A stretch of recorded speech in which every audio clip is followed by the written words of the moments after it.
We still use the official ballots by shading, but instead of shading, we use now the lotto type.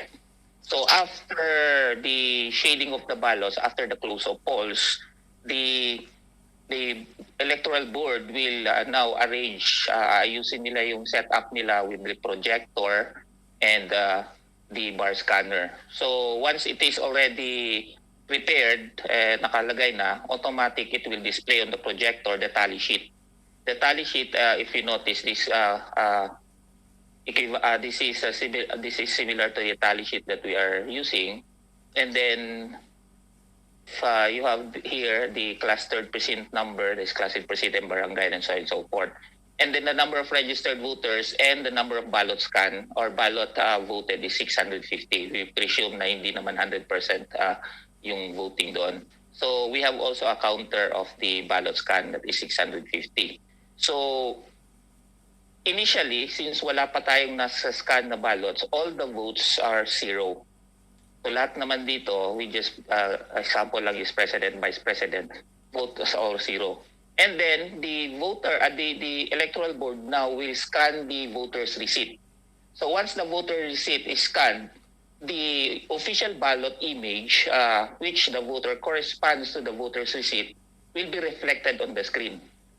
Now what the electoral board chairman will do is holding the voter's receipt, looking at the shaded ballots, he will now verify.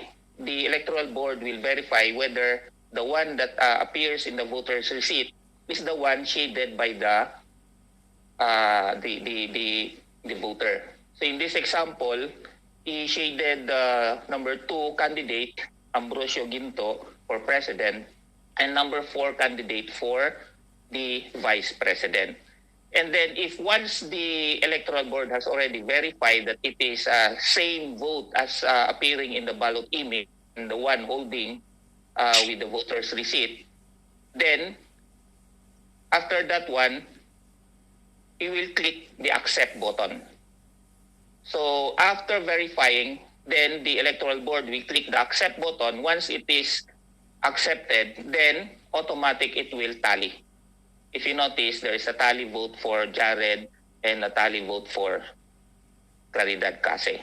And pwede naman i-verify niya ulit kung tama ba yung tally. Then, after that one, we'll click next for the next ballot to be scanned.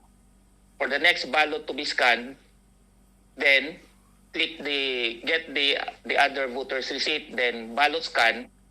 If you notice, again, it will display the ballot image corresponding to the voter's receipt. So, i-check na ulit ng electoral board kung tama ba yung binoto dito vis-a-vis doon sa hawak niya na voter's receipt. And that can be seen by the watchers at the back. Kasi yung mga watcher, ni chairman yung voter's receipt, makikita nila na yung nakasulat doon, ang binoto is number 2 candidate. And then, ang lalabas doon na sinade nila ng botante is number 2 also. So once it is again verified, then the electoral board will just click accept. So once it is accepted, automatically it will tally. So once accepted the votes, so the votes, then it will tally. If you notice, may boto na si Ginto. And also with the vice president, may boto na rin. And then that will proceed, continue lang yung process until such time na tapos na yung the last ballot, tapos na scan. If you notice, ballot scan is 2 out of 650. So another ballot scan, so example ko lang dito is 3 ballot, and then after this one, that will be the end of the 650 of the 650 ballots. So in this kind of presentation, nakikita ng mga watchers, voters, and the public projected on the screen on how the ballots is being read and canvassed and consolidated. So ito, if you notice, may boto na rin, and then also si the number 5 candidate may boto, and then next. And then the last will be the last ballot, if you notice, if you say we have the last ballot, that is 650 of 650 ballots scanned. So once scanned na lahat, then that's it. That's the end of the automated manual counting. So that is the gist of the enhancement that I prepared for that, Madam Chair. Yes, Commissioner Casquejo. I think the primary question here is, are we done or pwede na mag-interrupt? Sorry. Okay na po, Chair. Okay na po, Madam Chair. Hindi, kasi pinag-usapan na natin to, medyo magkasundo na tayo sa itsura ng balota, yun nga, mga square o kaya rectangular, tapos lotto type, hindi na shading para wala ng diskusyon. Tapos pinag-usapan natin na may projector at magbibilanan. Ang problema kasi, maraming nag-o-object pa rin, kasi instead na manual count that will corroborate the ER, ang problema kasi, yung ER pa rin ang uuwian, which is still tantamount to a machine count.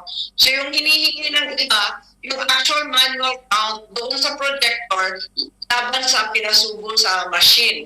Ano po sa tingin ninyo? Kasi maraming politiko na makiwari nila, gusto pa rin nila may hawak silang manual count sa presinto.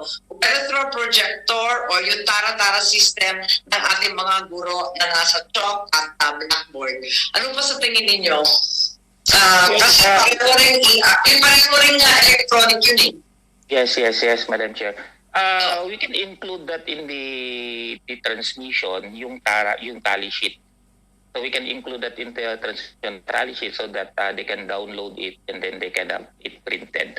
So they have a copy of the automated tally sheet that was done, although automatically or through automated. Pero hindi ba, Commissioner, after the fact na yun, kasi bilang na eh. Pero during the counting, may gusto sila na talagang makita yung counting, whether projected or old school. Gusto nilang makita yon laban sa mga balota na sinusubol sa machine. Pwede ba natin gawin yon so that you have a manual count and then you have the ER na in the event of a dispute or difference. Wala po audio kaming madinig. Sorry? Well, Wala po kaming madinig ng audio. I see. Okay.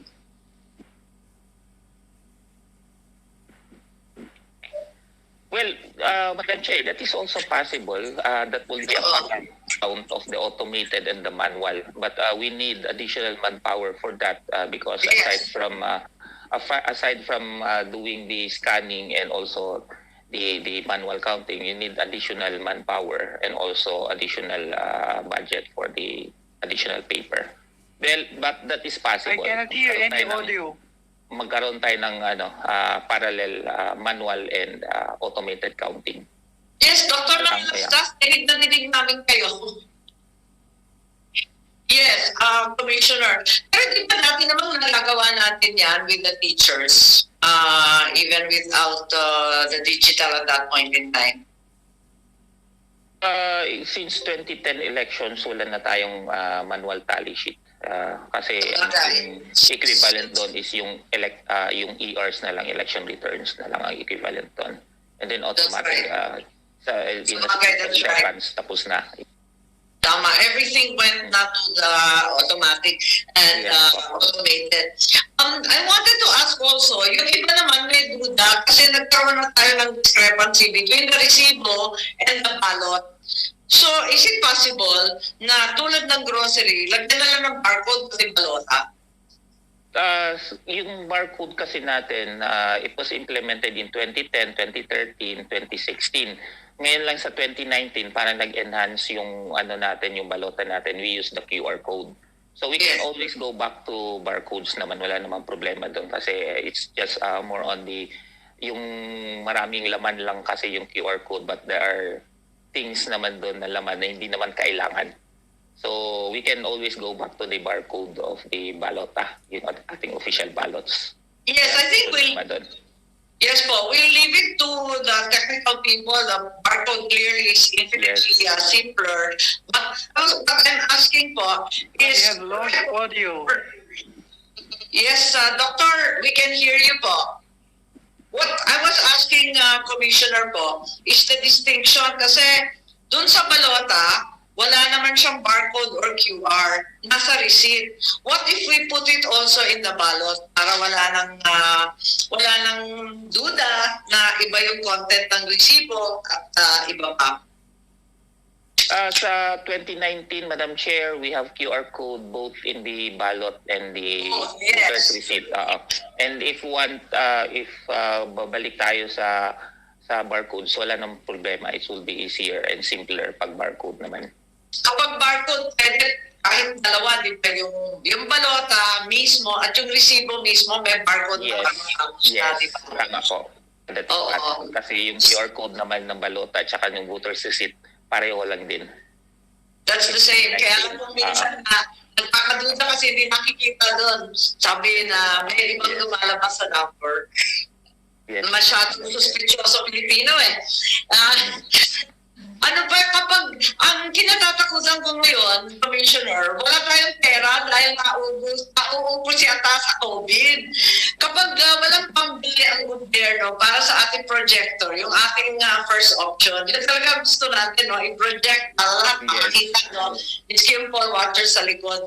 Anong alternatibo? Babalik din tayo sa pencil pen at sa craft paper or blackboard o pwede ba yun? Pwede naman kasi we have the screen naman with nandun naman sa screen ng VCM or ng machine. Kaya lang medyo maliit talaga yung screen ng machine natin. We cannot use the old VCM if we apply this concept. We have to we have to lease a new machine with a bigger screen and high resolution of the screen para ma-display yung dalawa. Kapag wala tayong dagdag na projector and yung projector or screen, that is possible naman na magtara-tara dyan. Just ma-check lang doon sa projector. Kaya lang, maliit lang talaga yung screen ngayon, yung machine natin. And we have a study naman with the amount of the projector and the barcodes. It will cost around 25,000 siguro. And if we purchase 100,000 of that, because we are expecting 100,000 cluster per scene, we might add around 2.5 billion for the projector and the barcode. May pagkukulang kaya tayo ng 2.5 billion kasi kinatatakotan ko lagi yung budget natin dahil nga sa sitwasyon ngayon. So 2.5 billion doesn't seem to be a huge cost for democracy. What do you think po? Kakayanin kaya? Ngayon, kasi we presented our budget with the DBM, we are asking about 24 billion for the all-new machines, lease of machines. And then if we add 2.5 billion, so we need around 26 billion. That is conservative naman po. And then that is all new machines. So I don't know if the DBM will give the COMELEC with that budget. Pag binigyan naman tayo ng budget ng DBM na ganun, then that is possible. But if the DBM will cut the budget half, then I don't know if we can do that because the old VCM is not capable of projecting because of the smaller screen and the resolution of the screen. Makakatipid na lang po tayo kapag sinabi yung mga LGU at mga eskwelahan na may projector, sila na muna ang mag-gamit. Ano nangyari sa mga lumang VCM na sinasabi na are inadequate? Yung 2019 VCMs, are you saying that they're inadequate? Hindi naman inadequate in the sense na hindi siya capable of doing the projecting of the results nung splitting of the screen because of the resolution of the screen of the VCM. So, kailangan talagang mag-list tayo ng bago if we implement the automated manual counting. So, I don't know what will happen with the VCM. Maybe we can ipa-buy back natin sa owner o sa or we can donate it whatsoever. I see. Just to interrupt, Dana, Secretary Dana, if we're not able to open the file, still. Ready na po. Ready na po. Okay na? Panoorin natin maganda eh. Okay.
salamat. Thank you.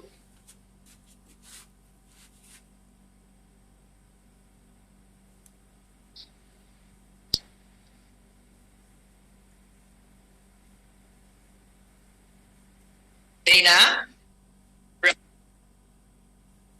Okay po, panapatanggal ko na lang po yung share screen. Okay, thank you very much. Okay, salamat. Hindi, tinatanong kasi ng iba, marami nagte-text sa akin ngayon na ibang nandyan sa meeting, yung iba naman na mga Miron, alam mo na, hindi daw hybrid ang proposal ni Commissioner Casqueo kasi wala namang manual aspect. Up there, i-compare lang yung VVPAT at yung ER. Both are produced by the machine. Hindi na po ba pwede na may manual counting per precinct lang naman. Pag tumugma yung ER at yung manual, saka lang itatransmit. Kasi ang nangyayari raw sa Singapore at sa ibang lugar, kasi yung Singapore ang pinaka-latest na national election, may manual count muna, tapos may digital count na electronic to corroborate lang. Ano sa doon sa suggestion na gano'n? Na may manual talaga, tapos for verification, may electronic count to follow. Yes, Commissioner po.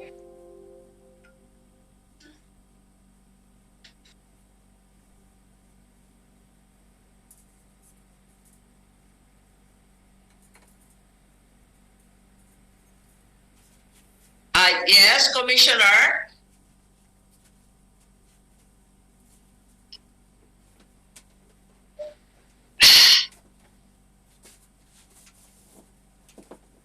Dana, can you hear? Dana? Yes po, narinig ko po kayo. Can you hear me? Commissioner, okay rin daw ba kung may manual count mismo, whether projected or not projected, at the precinct level only? Well, yes, Madam Chair. Parang ang nangyari dyan is we're doing the random manual audit at the precinct level. So, nagkakaroon tayo ng parang audit on all the clustered precincts. Ganun ang magiging proseso niyan. But ang tanong lang diyan, gaano katagal? How long will it take to have also the parallel manual counting? That's right. Need Kasi, additional manpower. opo, kasi the time, in terms of time, may sinasabi tayo na 2 to 4 hours, depende. Tapos yung in terms of personnel, talagang wala naman masyadong tao yung COMELEC, although pwede kayo mag-delegate. Tapos, may issue rin yung mga taga-Mindanao na laging nagte-text. Kapag may manual counting sa presinto, pabalik na daw ang karahasan at ang gulo. Baka may electoral violence na naman. Malamang baka ganun ang mangyari, Madam Chair. And alam mo naman na it's been naging rampant na rin yan during the manual elections. I've been through manual elections in 2004 and 2007. Ganun talaga yung naging issue, yung violence, threat, intimidation. So, nung naging automated tayo, masaya yung mga teachers natin kasi they are no longer subjected to any threats and intimidations, although meron pero hindi na masyado gaano compared to the manual elections. So I share the sentiments of the electoral board also kasi sila yung frontliners namin. If we go back to purely manual counting, even if it is paralleled with the automated counting, pagkakamali lang ng electoral board, magkakaroon na ng discrepancy as to the manual and the automated count, then magkakaroon na ng problema. Baka magkaroon ng gulo on the precinct level of that. But then again, it's more on the preparation lang din naman. If matuloy talaga yon, it's more on the preparation and the security of our electoral board. Tama po. Kasi Senator Nancy, Senator Francis, yung mga politiko, medyo divided tayo dyan. Yung iba kasi gusto na makita talaga para may panghawakan pag may protesta. Yung iba naman, kinatatakutan na mababalik tayo sa mga dating insidente ng karahasan. Any opinions po from our senators here present? Madam Chair. I may- Yes, Francis? Is that Francis? Yes, yes, ma'am. Yes, ma'am. Yes, go ahead, Franz. I hope we have a member of the any member of the academy present and listening from our resource persons. Kung wala, para sa lahat na lang. So I'm looking at it from the perspective of our current COVID-19 experience. After our 2 weeks ago, I think that was 2 weeks ago, hearing a committee on energy hearing, I think Senator Nancy was there. I have been always thinking out loud that perhaps this COVID-19 experience, for instance, in terms of the Meralco bill, Meralco, this is related to our topic. Meralco has always explained that the surge in our Meralco billing was probably due to their estimate using technology, etc., etc. And it will apply to all our resource persons. A single document will not probably convince you that your billing was just that. You cannot accept that hook, line, and sinker. This is what happened to our consumers. Our consumers would want to visit a Meralco office and have an explanation bakit tumaas na ganito yung kuryente ko. Gusto pa magkaroon ng person-to-person experience. And this is what's gonna happen after the first grading period, second grading period of the DepEd blended teaching module. Parents, students will not be convinced even if the teachers are checking the papers, exam papers or what have you, online. They will have to be convinced, ito ba talaga yung grade ko? So, kailangan din magkaroon ng person-to-person, manual checking, validation, etc., etc. And the same goes through with the voting process. Even if a machine would say, this is the figure, candidates or even a ward leader would want to have that verified and validated personally.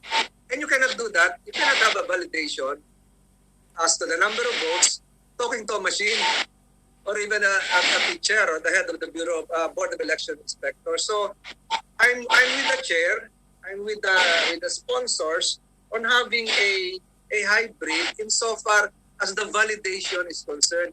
Convincing me as a candidate, convincing me as a voter, convincing me as a ward leader that this amount, this account is a true reflection of the votes garnered in that precinct. Similar to the Meralco, similar to the prospective DepEd experience, which we will be experiencing in a few months from now. So I'm with the good chair, Senator Marcos, that we have to have a receipt.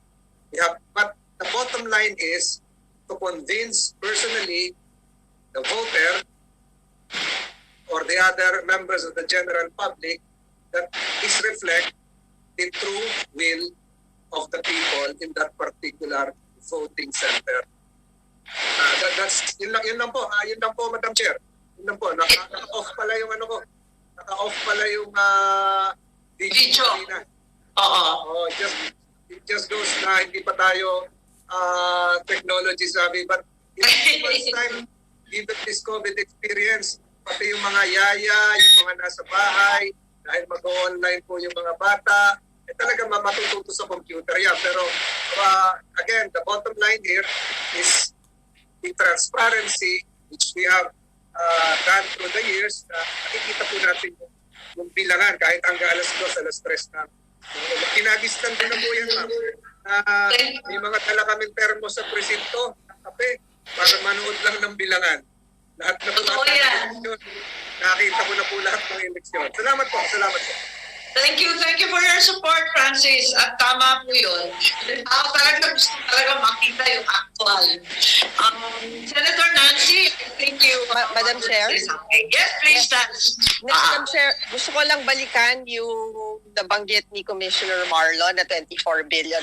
Yung presentation niya ba kanina, that is the 24 billion type of election?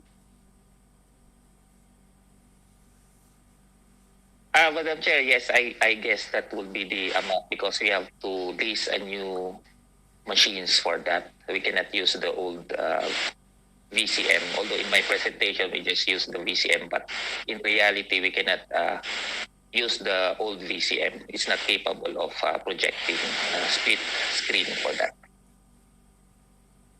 Commissioner Marlon, binigay niyo na to sa DBM for the 2021 budget. Yes, we have already submitted sa DBM pero hindi kasama yung projector at saka yung barcode, although it just amounting to 2.5 billion lang naman. Pwede namang hanapan ng budget yan. But the all new, na-submit na po namin sa DBM and we're still awaiting for the decision ng DBM kung magkano yung ibigay sa amin.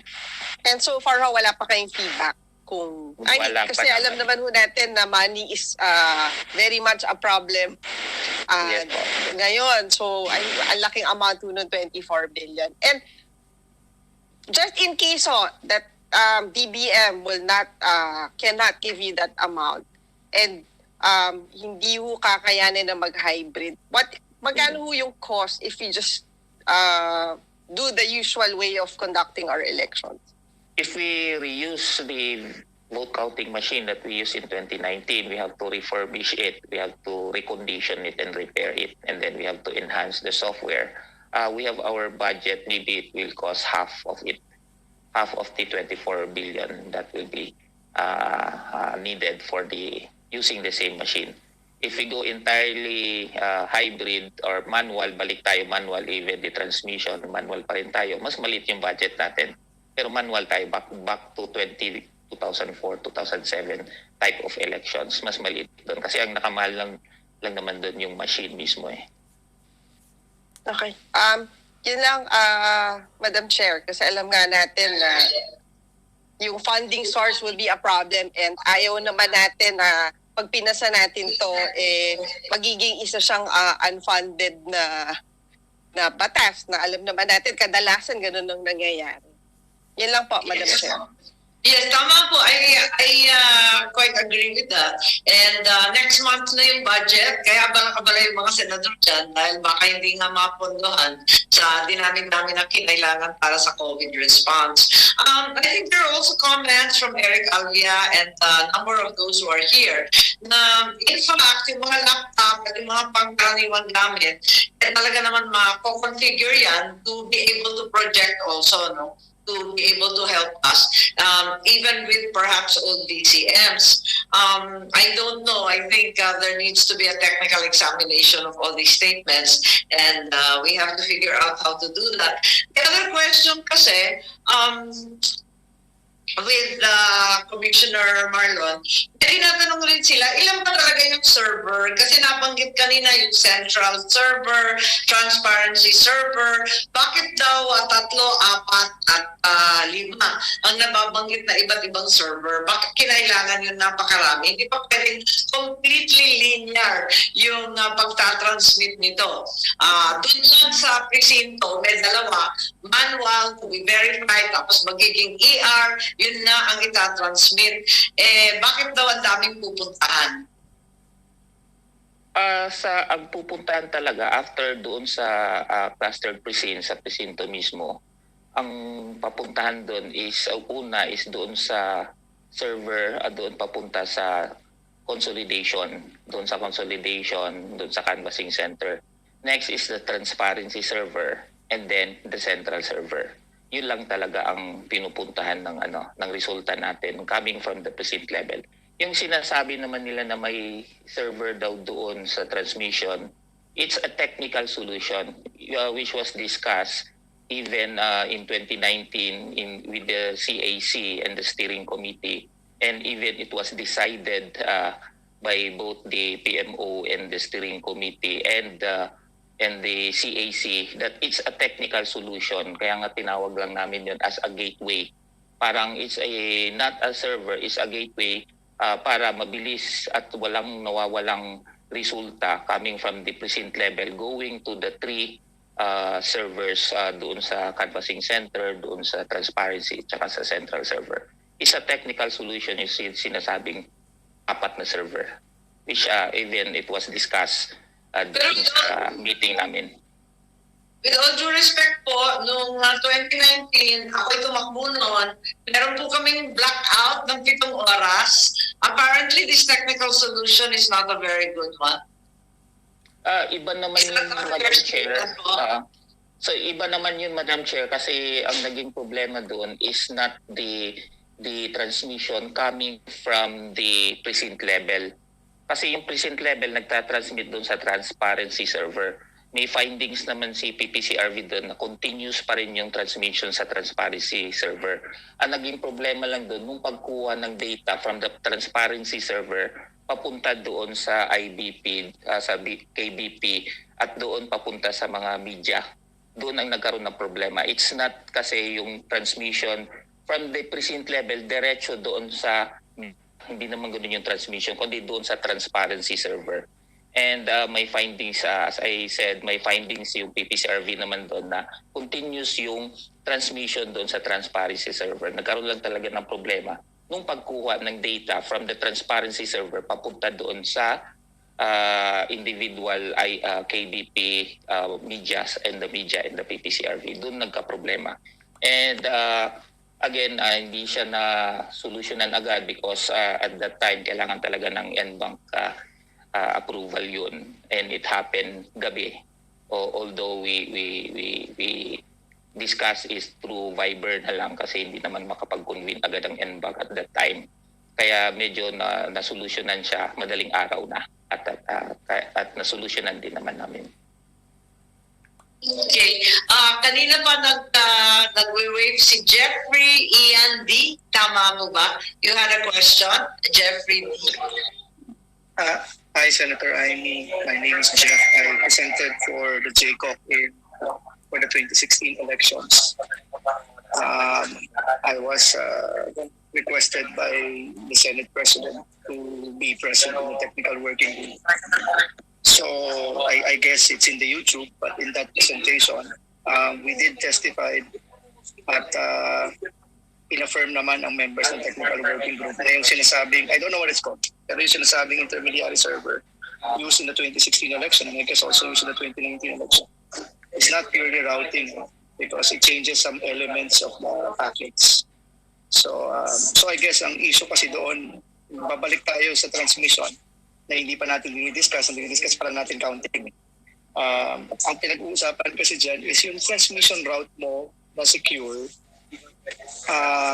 Paano makikita ng public kung ano yung dadaan ng servers at saka published ba or yung reviews ba for each of the servers na dadaanan nila is going to be published. Kasi yun yung, I guess yun yung main issue po noong 2016 saka naging issue rin naman noong 2019. Ma'am, sorry, Ms. Chairman, Ms. Senator.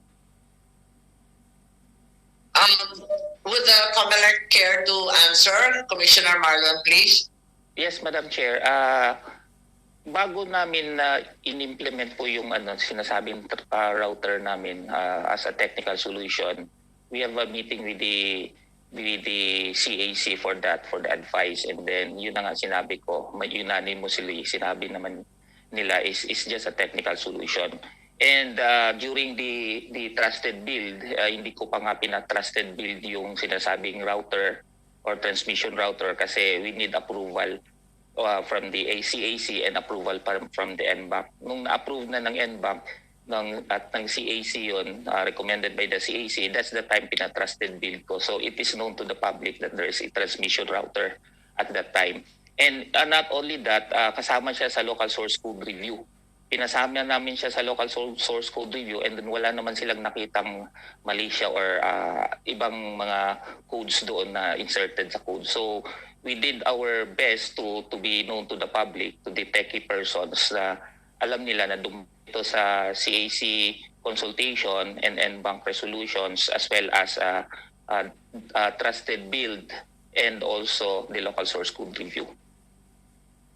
In 2016, I don't know what happened in 2016, but that's why in 2019, when I was designated as the steering com, having idea also about IT, so I make sure na lahat complied para hindi tayo ma-question whatsoever the elections.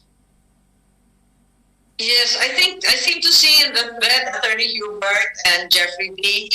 Meron kayong follow-up questions tungkol sa statement earlier that you said it's not merely routing that's being done in the transmission from stage to stage. What are you implying? What else is being done at every stage? Madam Senator, I will just recall, medyo nakalimutan ko na kailan ako nag-testify po sa Senate. I don't know if it's last year or 2018. Pero if my memory serves me right, during that hearing, when we analyzed the server logs, maliwanag that certain elements of the packets change. Kasi when you route, dapat ang nagbabago lang ay yung IP address and destination. Pero in this particular case, certain elements of the, like for example, names. Names, hindi lang IP addresses, kung hindi host names, host destinations, nagbabago siya. So like I said, hindi ko naman sinasabing dinaya. No? Sinasabi ko lang po, from the strict definition of routing, hindi po siya routing. At the minimum, proxy siya. Ibig sabihin na tinatransform niya ang isang bagay para lumipat. Ang proxy po, parang, ang routing po kasi dapat parang toll gate lang. Dadaan yung sasakyan, tapos may toll gate, sasabihin ng toll gate, saan ka pupunta? Pampanga. O sige, dumaan ka na, pumunta kang Pampanga. Itong ginagawa po nito, hindi eh. Saan ka pupunta? Pampanga. O sige, sandali lang. May ibang kotse na pupuntang Pampanga, sumakay ka na lang doon. Parang ganun po yung analogy eh, doon sa nangyari. Sorry without going through the details, pero pre-set naman po namin yung findings namin about that 2016 election. But it's good. If in the 2019 election, Source Code review pala, I think it's good. Yun lang po kasi yung open questions during the transmission. Dapat makita rin ng public bawat isang dinadaanan. Hindi lang yung final destination, kundi yung bawat isang dadaanan niya. Kasi doon po nagkakaroon ng anomalya. Yeah, Jeffrey or Attorney Hubert or Eric or Manong Totti, do any of you have any safety precautions na pwedeng i-recommend para sa every stage?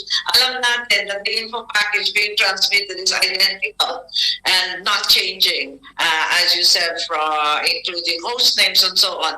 Ano pa magagawa natin? Abanggit na natin yung digital signature, titignan yung standards at usage ng ID and so on. Ano kaya? Attorney Hubert, nakataas ang kamay kanina pa. Eric, Sina Totti. Yes, please.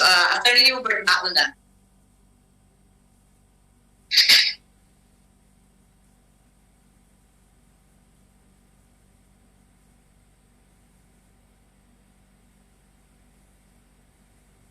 Attorney Hubert, nasan ka na?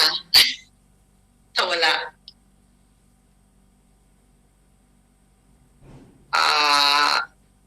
Eric na muna. Eric, yes please. Eric Alvia, please. Yes, ma'am. Thank you, ma'am. This is precisely why, since early 2016, NAMFIL suggested adopting an open digital data. Now, this is consistent with our commitments, no, to the open data. In other countries, like for instance Indonesia, Taiwan, all of the data, no, generated by the process, the electoral process, is transparent, given out to the public, to the voting public. So I agree with Mr. T, no, that what he mentioned is that true. No? During the transmission, there may be some changes in the data packet. We don't know, no, we're not aware. That's precisely why in 2019, we requested COMELEC for certain information or data related to the transmission. This would boost, no, the confidence of the public that nothing is going on and everything is above board and proper. And that's just one of the ways where we can improve the integrity of the electoral process, and also the confidence of the public that it is transparent and everything is above board. So, in the 2022 elections, I hope COMELEC will allow us this time to implement and adopt. Probably we can even make something for the COMELEC to run an open election data system. So lahat po pwedeng pumunta doon. Yung publiko, yung kandidato, even media, no, can access it. This is different from the transparency service, as mentioned. Kasi dapat sa 9369 po, ang nakasaad po doon, dapat simultaneous po yung pagbuga ng datos, no, sa mga tumatanggap. Nangyari po, hindi po nasunod yun in the past automated elections. Kaya po, nagkakaroon ng agap-agap. Yun lang po. Thank you. Okay, it's ironic given the signal difficulties that we're having now that we're all recommending live streaming, digital, and other means that apparently are still so defective here in the Philippines. So, Attorney Hubert, are you better now? Can we hear from you?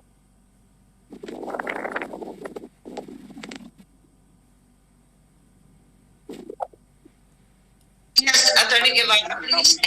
Yes, can you hear me? Yes. Can you hear me, Madam Chair? Yes, please proceed, Attorney Guevara. Okay. Tama yung nabanggit na ni Eric, no? Yung tungkol sa transmission router server, ever since 2016, 2019, yun naman talaga yung parati namin binabanggit, no? Kasi doon sa kanilang schematic diagram ng buong sistema, ang pinapakita lang nila ay yung pag-transmit mula sa presinto papunta sa BOC, Transparency Server, and COMELEC Server. Hindi nila pinapakita sa kanilang diagram, maski kanino man, ay yung transmission router server na pinupuntahan ng lahat ng mga resulta galing sa presinto. Ngayon po, noong 2019, dahil ng sabi ni Eric, gusto natin malaman kung ano yung data packet na nabago sa transmission router server. Importante po natin malaman yon kasi po, dahil nung nabanggit niyo po, merong 7-hour blackout. Tama naman po yung explanation ni Commissioner Casqueo na it had nothing to do with that transparency server. It had something to do with the transparency server. That is not our issue. Our issue then in 2019 is ano ba ang saan ba located ang transmission router server? Sino ba ang namamahala sa transmission router server? Sino ba ang pumasok kung meron man sa transmission router server? And that was precisely why kami nung kasama ko ng mga source code reviewers, sila Mr. Alex Ramos, sila Godbert, sumulat po kami sa COMELEC para base dun sa sabi ni Commissioner Casqueo sa publiko, kung meron kayong gustong malaman sa audit logs, sumulat lang kayo sa amin. So ginawa namin, ng grupo namin, the following day, doon nabanggit ni Commissioner Casqueo yan, sumulat po kami sa COMELEC at hiningi po namin yung audit logs ng transmission router server para malamin natin, kaya nasabi ni Eric Alvia, na ano ba ang mga nabago sa data packet ng transmission router server na yan. Unfortunately, up to now, we have not received any response from COMELEC. Be that as it may, what can I recommend? Number one, for purposes of transparency, I recommend that the location of the transparency router server should be mentioned to the public. Number two, the names of people manning the transmission router server should also be made known to the public. Number three, that the data in the transmission packet, transmission router server, the audit logs should be preserved for 3 years from the election period. 3 years po yan. Hindi ko po alam kung pupayag po ang PLDT, ang SMART, na pwedeng i-preserve yung data nila for the 3 years. But yan po ang minumungkahi ko. Number 4, at siguro po, ito po napaka-importante, dapat po pagbigyan ang third party po, identified by maybe by the Senate Committee on Electoral Reforms, by the House Committee on Electoral Reforms, by the IT community, independent auditors to take a look at the transmission of router audit logs. Yan lang po. Maski po maganda ang ating pag-transmit ang ating manual recording of votes. Maski maganda po ang pagsalubong o pag-transmit po sa transparency server sa BOC, sa COMELEC server, ang data na supposedly galing sa presinto, ang pinaka-importante po para sa akin ay ang transmission router server. Wala na pong iba. Yan po ang dapat po pagtuunan ng pansin at dapat po maging transparent ang COMELEC tukol po dyan. Salamat po. Thank you very much. Would Commissioner Casquejo care to respond? Apo Marlon? Yes, Madam Chair. Sa pagkaalam ko, Madam Chair, we already submitted to the COMELEC Advisory Council all the audit logs, not only the transparency but all the audit logs. So yung mga request kasi namin, pina-course to na namin through the COMELEC Advisory Council. And then they already conducted their own investigation. So as of now, hindi ko pa alam kung ano yung resulta ng kanilang investigation. So yung request siguro ni yung kanina nagsabi, I don't know nasaan yung request nila. But we can always course through to the CAC because we are very much aware of what happened in the 2019 in the transmission of the 7-hour glitch. That is why we make sure that everything is transparent.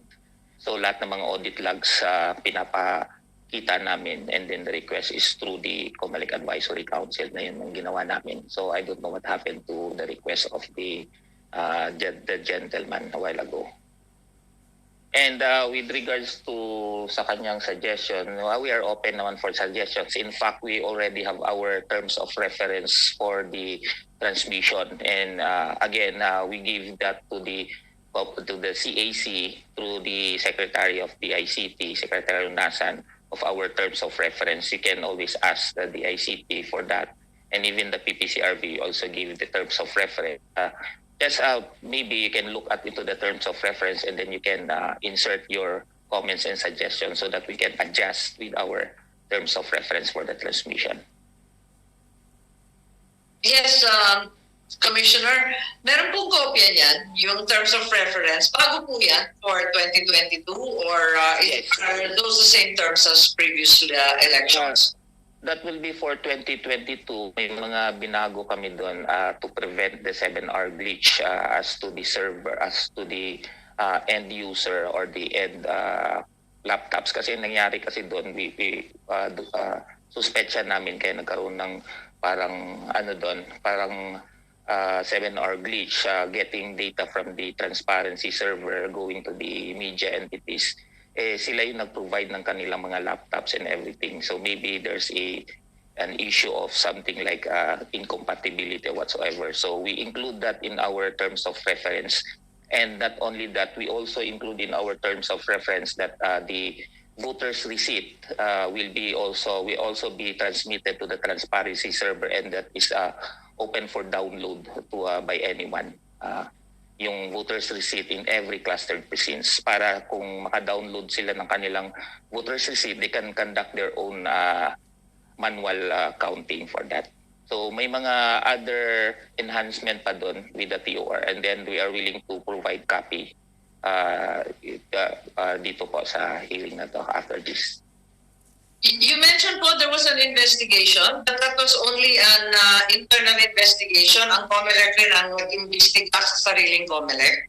No, Madam Chair. May OWA o may DICT o yung pulis at yung mga cyber. Kayo rin ba ang nag-imbestiga nun? No, Madam Chair. We turn over it to the COMELEC Advisory Council composed of the ICT, DOST, and other non-government agencies. Sila na po yung nag-conduct.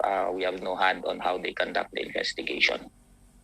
Have the results come through? May resulta na ba yung investigation? Hindi namin we are always following up with the results of the investigation, pero wala pa silang napakitang resulta, except that only yung 7-hour glitch, meron na silang resulta doon coming from the PPCRB at that time, and then may explanation din yung Smartmatic kung bakit nangyari yun or ganun. But with the other investigations, akala ko kasi yung TOR lumabas as a result of the investigation. Pero wala pang resulta yung investigation, may bago na tayong recommended TOR. Tama po yun. Tama ba yun? may recommended tayo terms of reference para lang to address those kung ano yung medyo kailangan natin i-enhance for the 2019. Hindi naman siya result ng investigation kasi like for example the VVPAT, the voter's receipt is not part of the investigation. Yung additional end user or yung laptop yung magpo-provide na mismo yung ating provider kung sino man yung mananalong bidder, hindi naman siya part ng investigation yan. Yun lang naman yun. At saka marami pa kaming enhancement, hindi ko lang ma-recall lahat. Sige, pero karapat dapat na merong independent audit, hindi po ba? Or at least a different investigator, hindi lang sa loob. Ano? Nandito rin yung CAC. May representative doon yung CAC. Tama po ba? Secretary, meron bang CAC representative? Ang pagdinig ko meron eh. Well, ang ano po kasi, ang CAC na dyan po ang DICT na sila po yung chair. Si DICT secretary po yung chair po siya kasi ng CAC. And then yung ano po, nandyan po rin yung PPCRV, may representatives ng NAMFREL. Kasama po sila sa CAC. Yung nabanggit tungkol sa investigation, yung representative po ng DICT, DOST, nandiyan si Malika Intik, ang mga suki na natin. Meron pa kayong komentaryo tungkol dito sa investigasyon? Natapos na po ba yan or wala pa? Yes, Yusek Manny.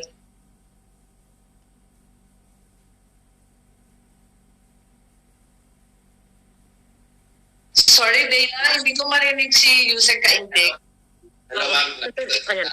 Napindot ko yung mute. Naririnig niyo na po, ma'am? Yung sa glitch nga nung sa transmission, tama po si Commissioner Casquejo.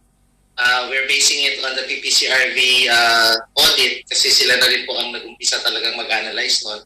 That was submitted to the CAC.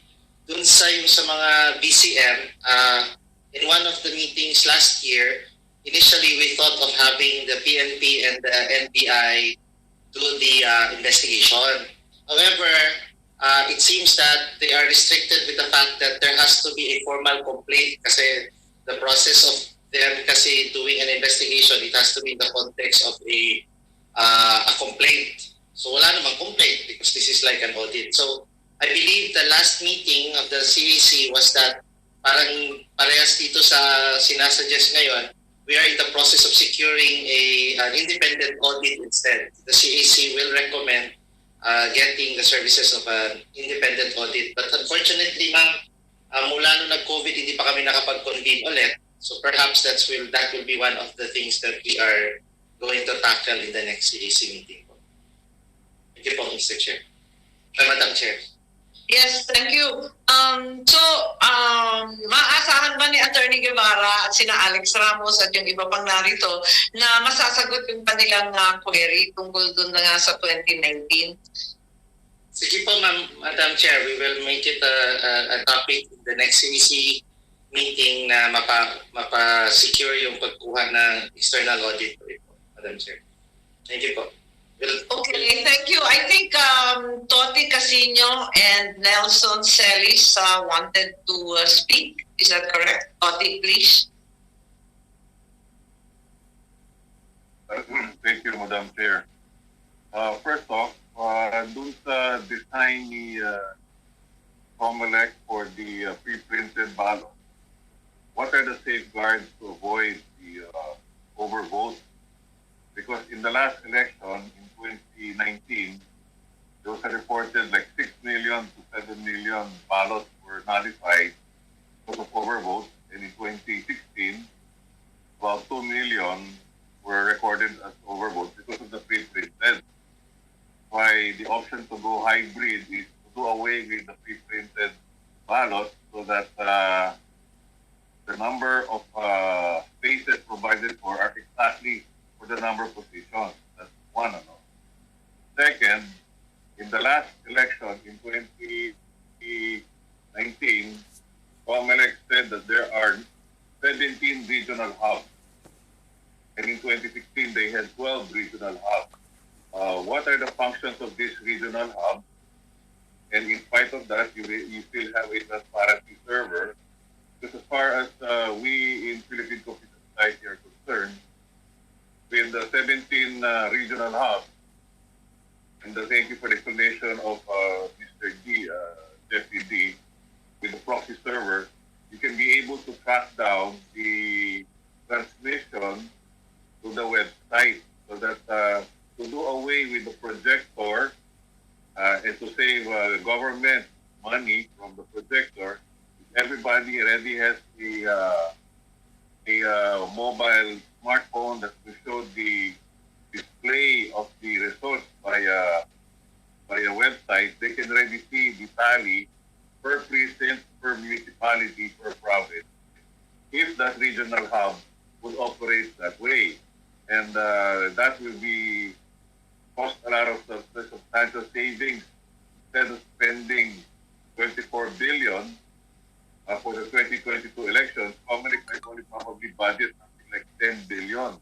That's more than enough to put up a very robust website and a smaller ballot paper.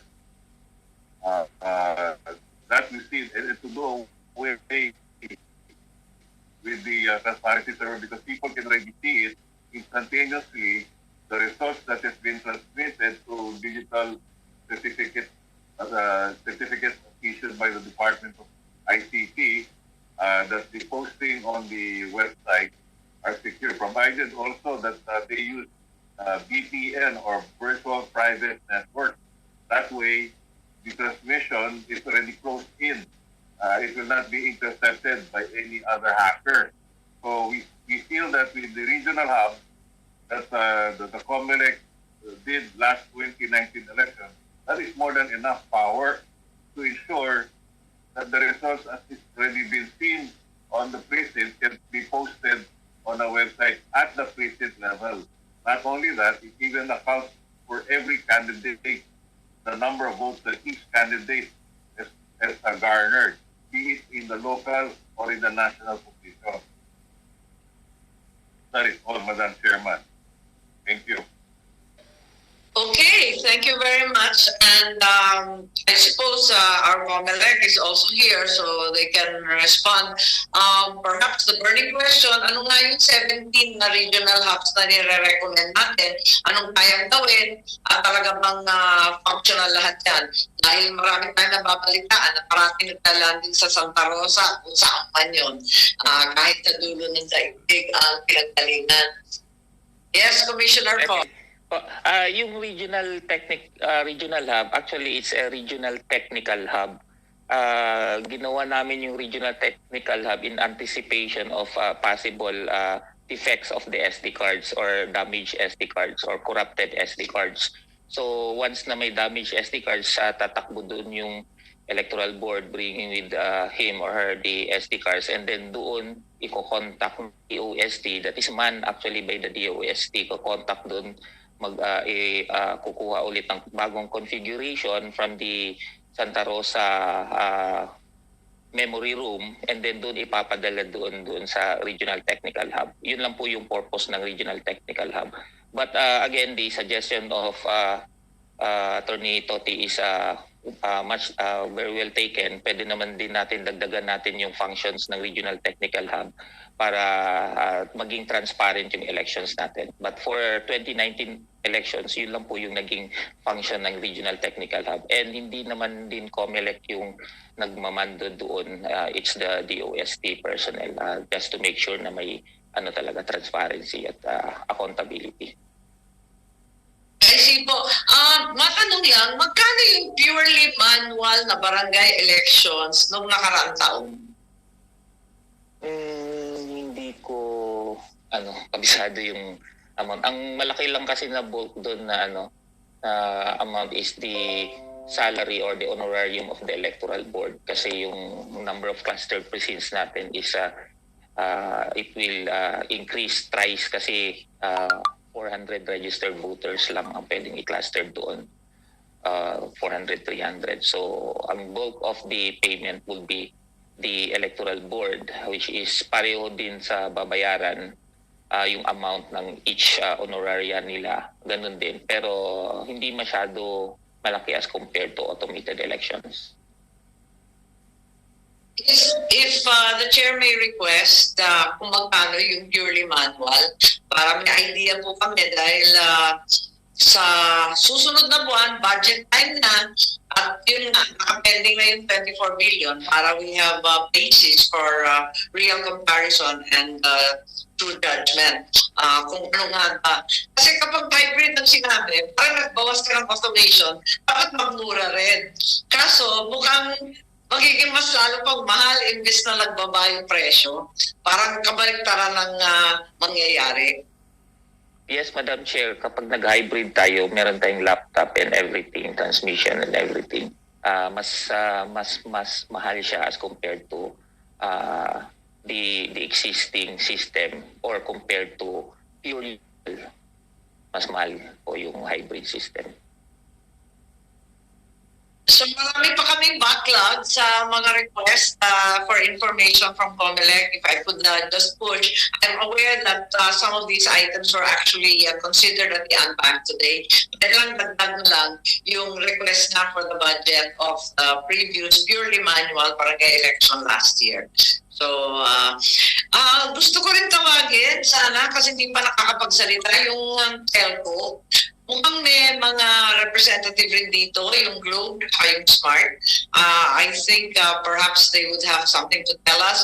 Are there safety features? All these questions about pure routing and the identical data package being transferred or transmitted from end to end.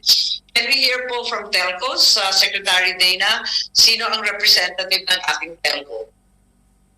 For Globe, it's Attorney Ariel Tubayan, and for Smart, it's Attorney Roy Ibay.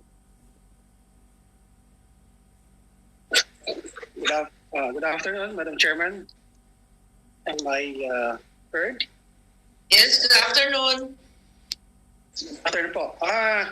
Yeah, I was listening to all the discussions and I think tama nga po na in every step of the way, po dito sa process is transparency.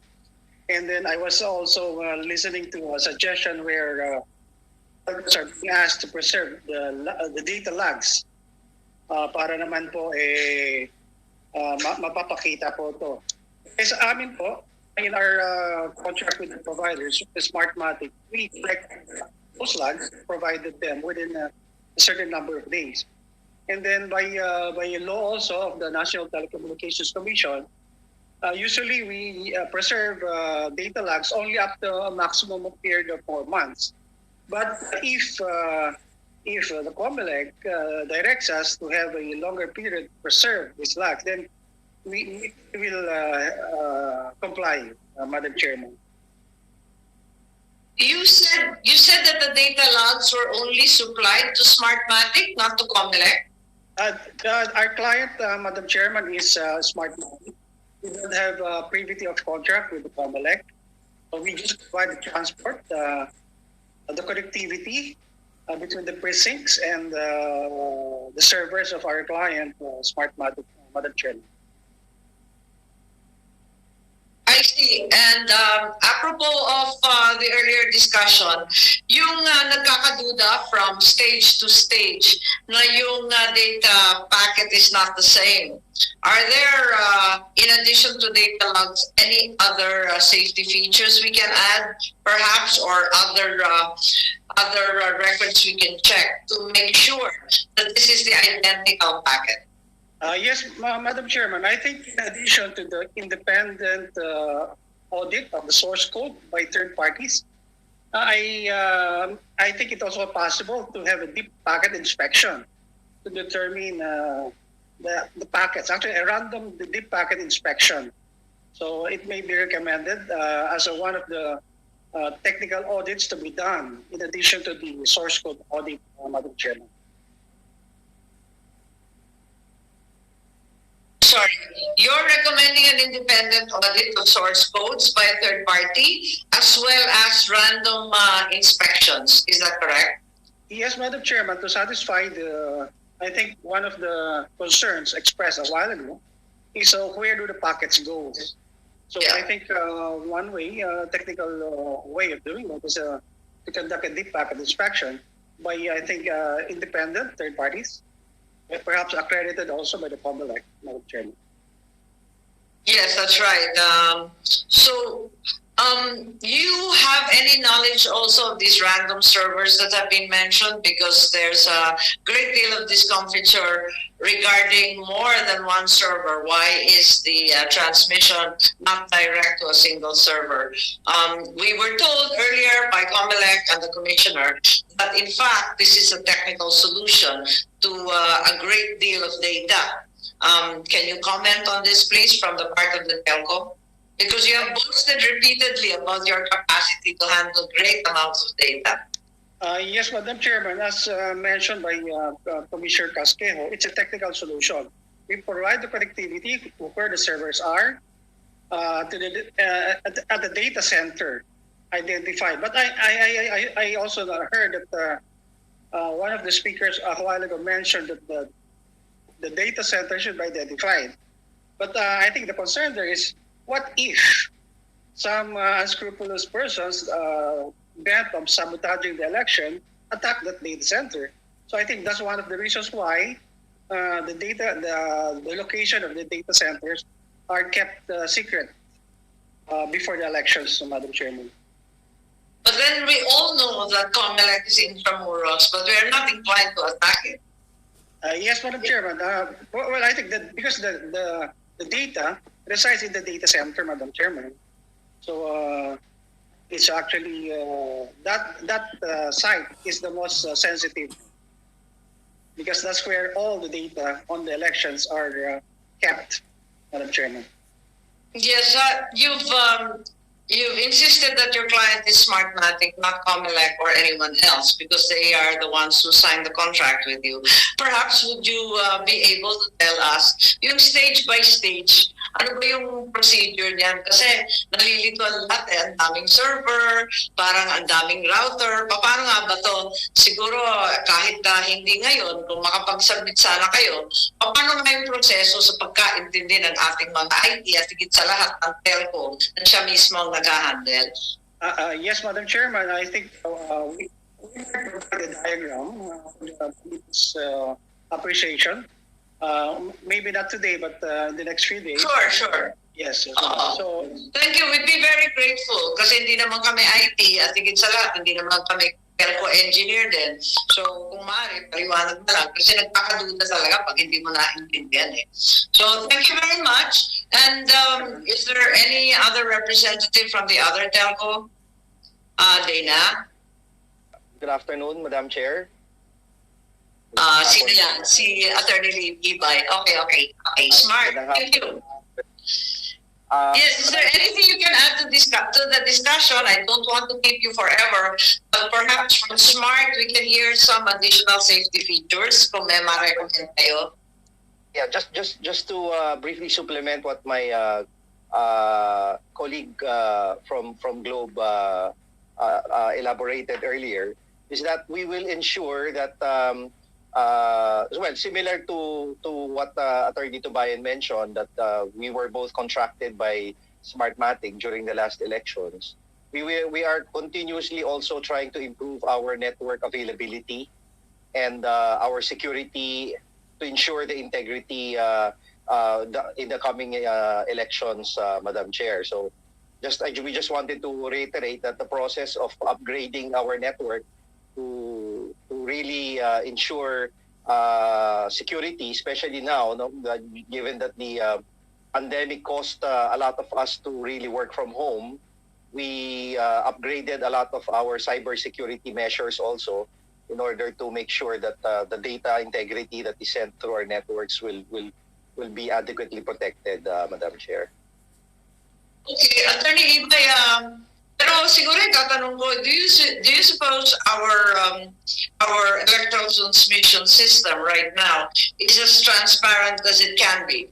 Or are there other measures we can undertake to make it even more transparent so that the public is not in doubt as to the results of the election?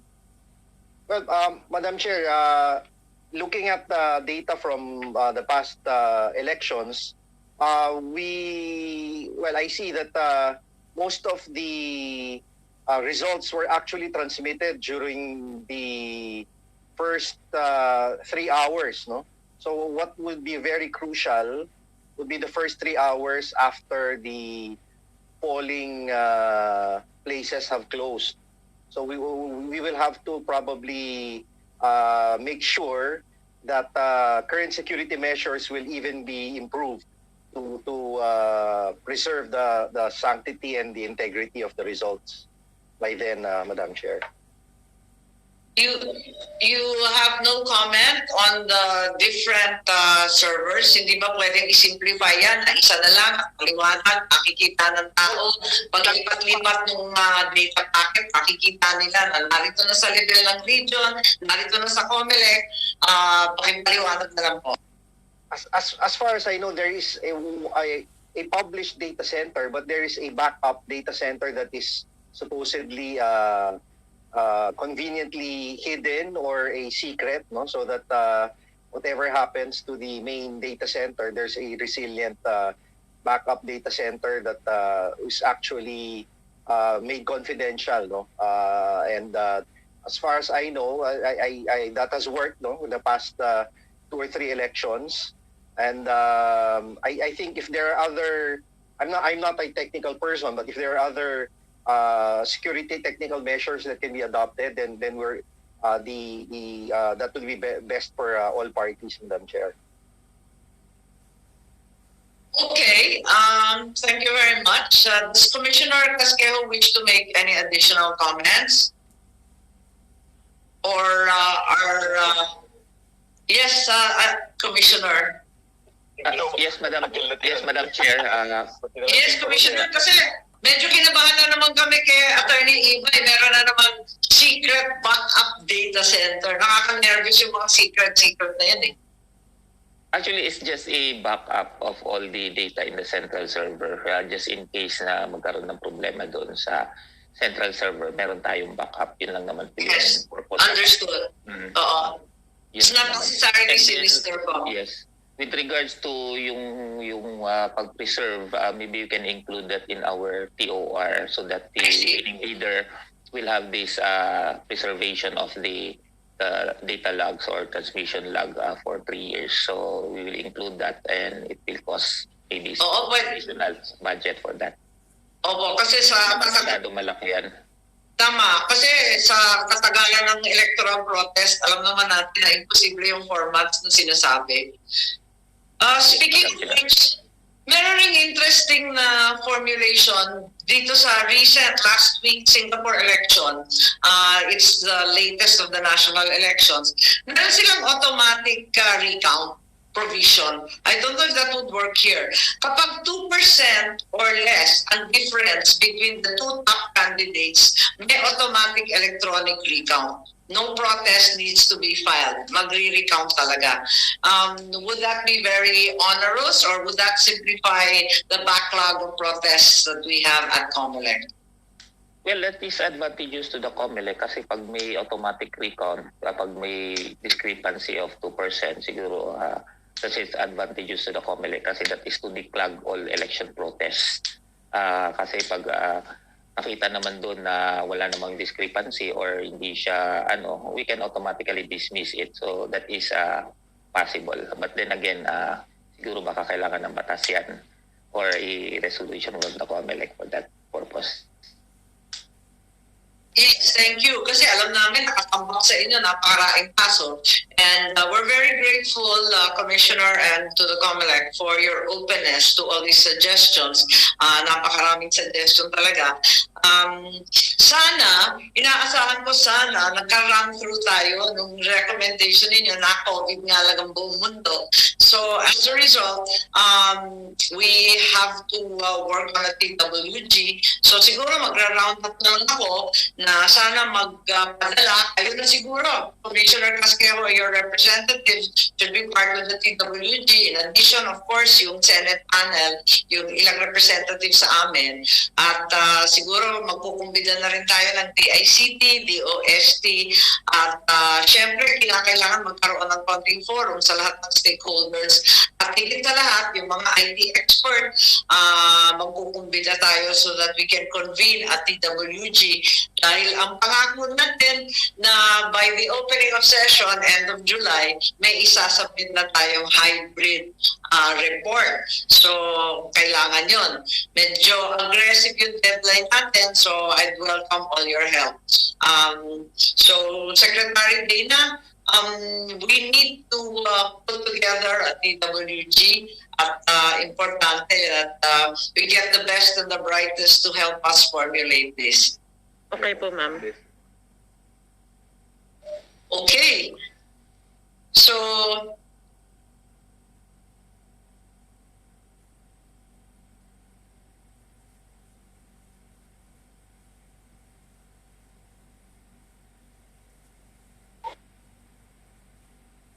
Hello, Attorney Dina. So we have to wait for the chair.